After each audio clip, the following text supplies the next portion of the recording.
the Galaxy Fold, right? Yes. The Galaxy Fold. It started the thing. It went to market. It had the issues initially with the reviewers and the dust and the crease and the pixels and the screen damage. A lot of problems. It had this stuff going on, which I should remind people, it did not happen to my original Galaxy Fold, but that one went back. And then that was replaced because they made a couple of changes. Whatever it was they could make. They tightened up the hinge area a little bit, tried to stop things from getting in there. They reinforced, Will, as you would. They didn't want to give up on it, right? Because it's this kind of situation I told you in the past.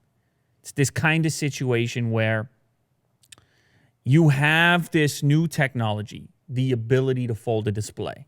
And then you say to yourself, okay, maybe we don't know exactly yet what the perfect implementation is, but we want to be there. We want to be a part of the early stuff. So you can't just immediately put it down. You kind of got to commit for a little bit. And today we have a new development in that commitment. We have a product which to me kind of looks like an indication that Samsung has learned something even bigger than those minor changes that they made to the original Galaxy Fold. We have a product called the W20 5G, and it appears to be the next iteration of something that the Galaxy Fold started. So not a revamp, not a slight adjustment, but instead something a little bit more major. Now, it's important to note it kind of shares the same mechanics, but some things are obviously different. The shape of it is different. The hinge is different. The gap is different. These are some areas that, of course, had where problems had come up in the past. So this new device, the W20 5G, that's an important piece to put in there as well because obviously it's going to support 5G.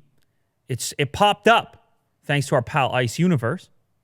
And he kind of showcases a little quick comparison. And to me, what stands out here is that it looks like a product based on the Fold, but not the Fold. It looks like a quick move, a pivot of sorts. It looks like, okay, we got these problems with the Fold. We see areas in which we can make improvements beyond those quick fixes. We see a way in which we can reconfigure it structurally from a design perspective to make some improvements based on what we've learned, beyond the Band-Aid type fixes. And then at the same time, we can throw 5G in there. As you can see, it's less curved. It's more angular on the edges there. You see it closes tighter, Will.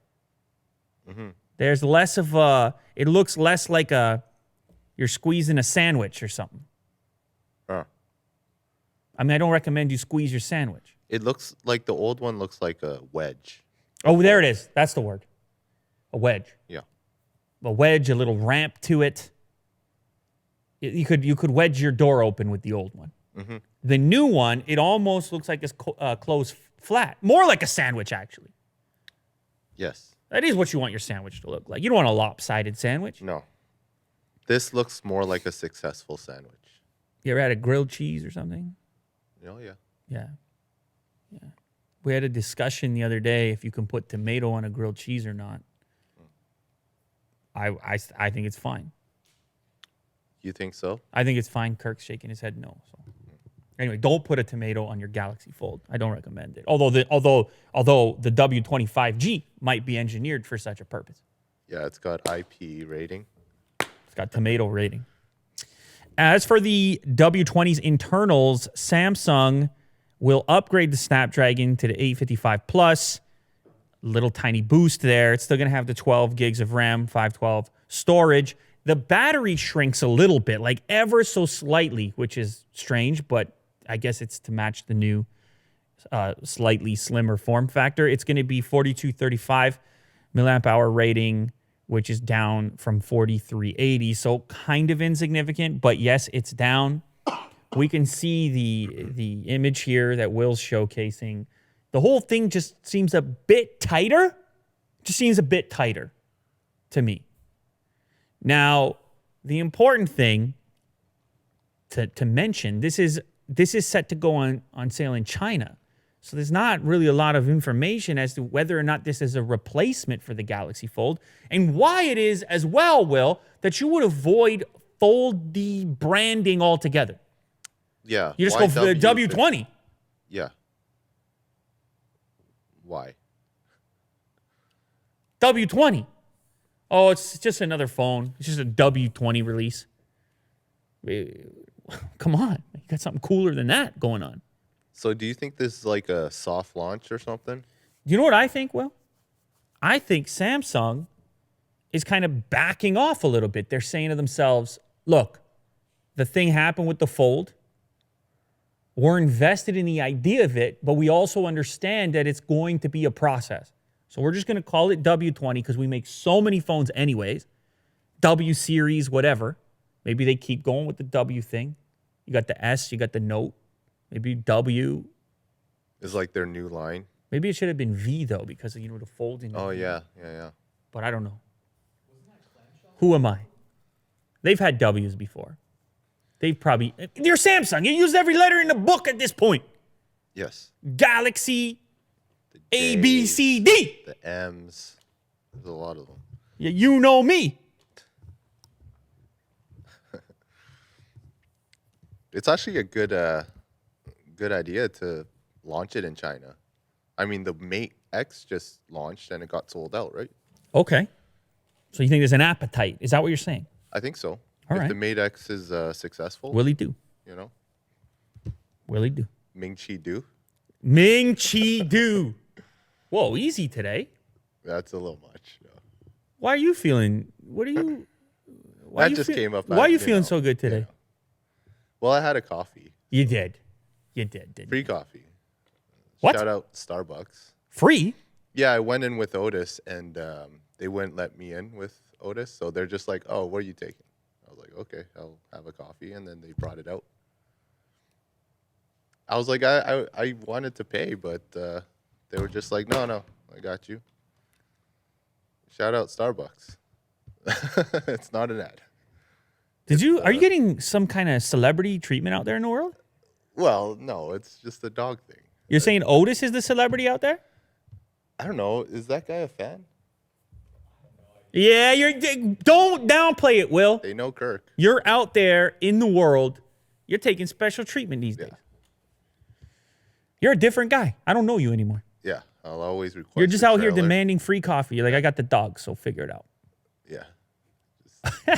Do what you need to do. What a story. You know. All right, W20 goes on sale in China in December.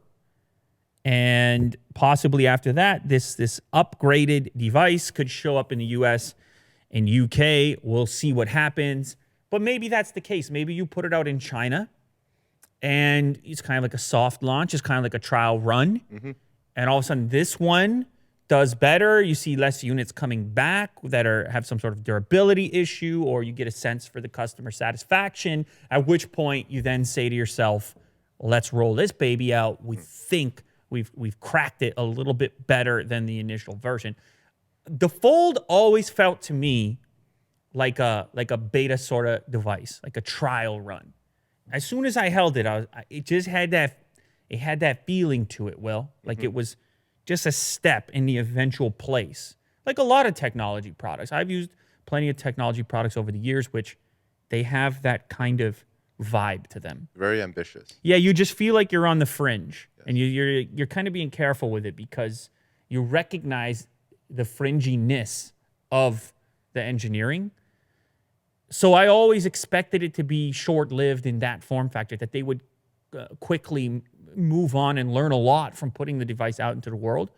So this is even quicker than I expected for us to see this. And like I said, I think from the branding, calling it the W20, you can see what Samsung's trying to do. I think they really are trying to experiment in public here because in the internals of this thing are very similar to the Fold. So why do it? Mm-hmm. Why go through the process? I mean, you got to put the whole team on it. You got to say, yeah, I mean, the internal's not upgrade too much. Yeah, it's just an 855 plus.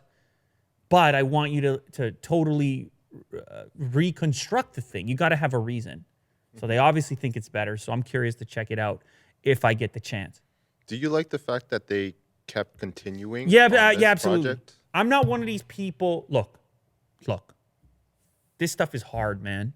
So I'm not one of these people ranting and raving. Never ranted before. It's never happened. Rave, no chance. Never raved. No, but I'm not one of these people that wants to. I don't want to discourage the idea of experimentation. This is why I was putting out the message on the Fold. Look, if you buy one, embrace the aspect that this is fringy, and it's not going to be as robust as picking the form factor, which is tried and true. This is the idea of buying a first generation anything and having crazy, ridiculous expectations. I was putting that message out there. So I think a brand, you want to encourage a brand to be ambitious and to experiment, but you also want to, as a customer, appreciate what you're engaging in and adjust your expectations from there. So I don't mind it. I understand, though, as well, you pay the $2,000, you get the screen screw up, and you're not feeling too happy. I understand that, and I have sympathy for that. And sometimes I got to remind myself, because the products, they just show up over here. I got to remind myself that you're just, as much as you want to partake in the fringe, it can be an expensive endeavor in the technology realm. So we got to just, you have to evaluate the whole picture, not just the thing as it sits there right now. The whole picture. If you want to partake in the cutting edge, you have to adjust your own threshold along the way. But I've been doing that for years. Yes. Even before this channel, I took risks on products. The first MP3 player I ever bought, garbage. Put 2 songs on it. People are like, "What are you doing, man? You paid what for? You paid what for that? You're ripping. You take a CD. You're ripping a CD. You're putting 2 MP3s on that chunky thing." Yeah. And I'm sitting there saying, "Well, that's not the whole part of it for me.